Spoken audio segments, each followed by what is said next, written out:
जिस तरह से इंसान अपने स्वार्थ के लिए पर्यावरण को दूषित कर रहा है, उसे देखते हुए ये कहना गलत नहीं होगा कि जल्दी ही ये पृथ्वी हमारे लिए रहने लायक नहीं बचेगी। ग्लोबल वार्मिंग और प्रदूषण के कारण बढ़ती हुई प्राकृतिक आपदाएं और बीमारियां इंसानों को आने वाले समय में एक बहुत ही बड़े चुनौती के लिए ललकार रही है। ऐसे में देखा जाए तो अब हमारे पास दो विकल्प है।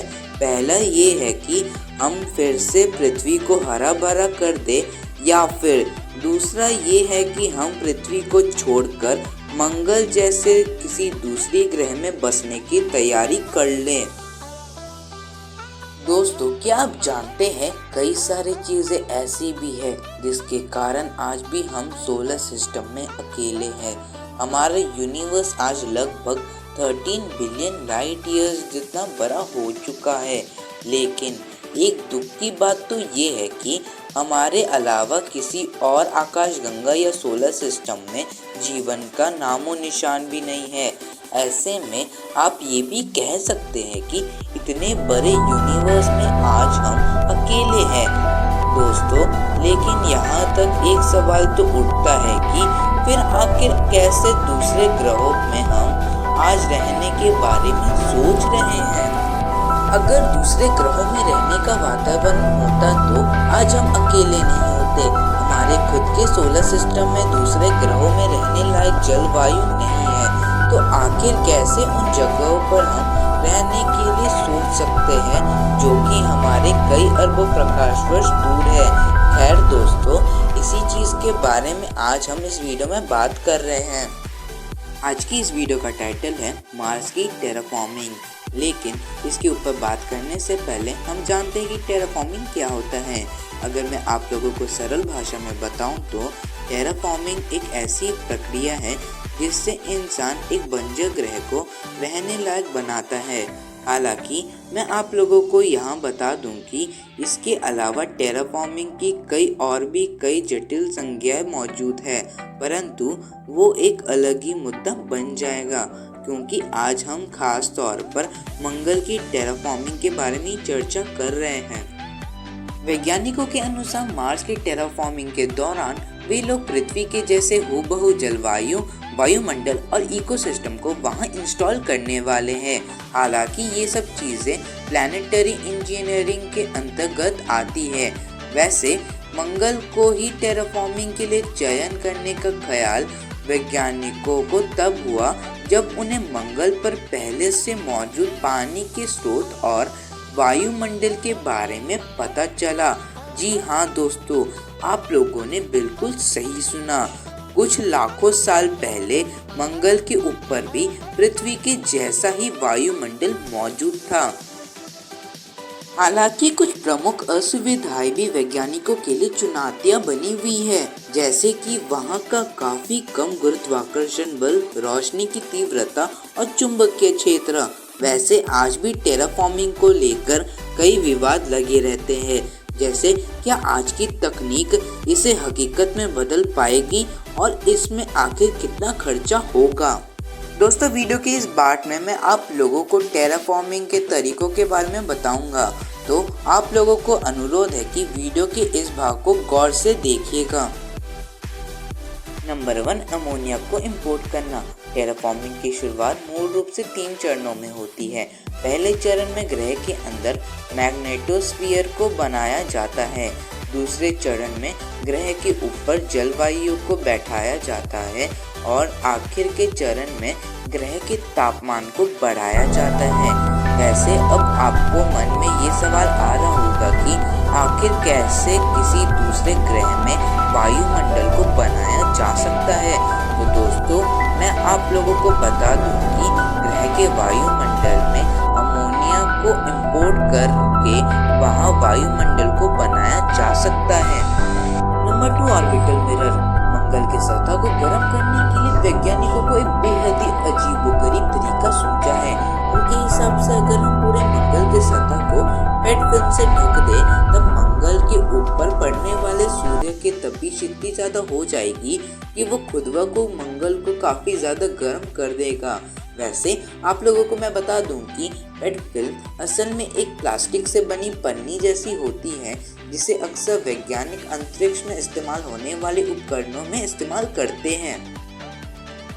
अधिक जानकारी के लिए मैं आपको बता दूं कि 250 किलोमीटर के डायमीटर वाली पेट फिल्म से बनी अगर एक बड़े से आईने को मंगल की ओर रखा जाए तब हम आसानी से मंगल के सतह को गर्म कर सकते हैं। इसके अलावा ये आईना मंगल के ध्रुवीय इलाकों में मौजूद कार्बन डाइऑक्साइड गैस को एक्टिव कर देगा, वहाँ ग्रीन हाउस इफेक्ट को भी सक्रिय कर सकता है। नंबर 3, मंगल की सतही चमक को कम करना। दोस्तों, भौतिक विज्ञान के अनुसार जो चीज़ प्रकाश को ज़्यादा रिफ्लेक्ट करती है वो रोशनी को कम रिफ्लेक्ट करने वाली चीज़ें से काफ़ी ज़्यादा ठंडी होती है। तो दोस्तों, अगर हम इस नियम के अनुसार देखें तो अगर किसी तरीके से मंगल के द्वारा रिफ्लेक्ट होने वाले सूर्य के रोशनी की मात्रा को कम कर पाए तो हम मंगल को गर्म कर सकते हैं। विज्ञान की भाषा में हम इसे एल्बेडो रिडक्शन कहते हैं। वैसे इस प्रक्रिया को अंजाम देने के लिए हमें मंगल की सतह को काला बनाना होगा, जिससे मंगल की सतह लाइट को ज़्यादा अपने अंदर खींच पाए और गर्म हो जाए। वैज्ञानिकों ने मंगल को काला बनाने के लिए मुख्य रूप से 2 प्रक्रिया के बारे में सुझाव दिया है। पहला है कि वो लोग मंगल के ऊपर काली रंग की धूल को डाल दे और दूसरा है कि मंगल के ऊपर काले रंग वाले शैवालीय बैक्टीरिया या लाइकेन को छोड़ दें। तो दोस्तों, अभी तक हम इस वीडियो के अंदर मार्स के ऊपर किन किन तरीके से टेराफॉर्मिंग कर सकते हैं उसके बारे में जाना है। अब चलिए टेराफॉर्मिंग से जुड़ी कुछ खूबियों को भी जान लेते हैं। दोस्तों, कुछ वैज्ञानिकों के हिसाब से मार्स सोलर सिस्टम में ठीक आउटर हैबिटल जोन के रीजन में आता है, जहां एक बात तो तय है कि अगर किसी तरीके से भी हम उसके सतह के तापमान को भी बढ़ा लेते हैं तो वहां तरल पानी को काफ़ी देर तक रखा नहीं जा सकता। परंतु एक समय ऐसा भी था जब मंगल का वायुमंडल पृथ्वी के जैसा मोटा था। इसी के कारण वहाँ कुछ लाखों सालों तक पानी बहा करता था। वर्तमान की अगर हम बात करें तो अब मंगल के भूमध्य रेखा से ध्रुवीय इलाकों तक बर्फ के बड़े बड़े मैदान नजर आते हैं। इसके अलावा मंगल का मिट्टी जीवन के लिए ज़रूरी कई सारे खनिजों को अपने अंदर समेटे हुए है। उदाहरण के लिए बता दूं कि मंगल के मिट्टी में sulphur, nitrogen, hydrogen, oxygen, phosphorus और कार्बन की मात्रा काफ़ी ज़्यादा है। कुछ सर्वे के अनुसार ये पता चला है कि काफ़ी भारी मात्रा में ठोस बर्फ मंगल के सतह के नीचे भी मौजूद है।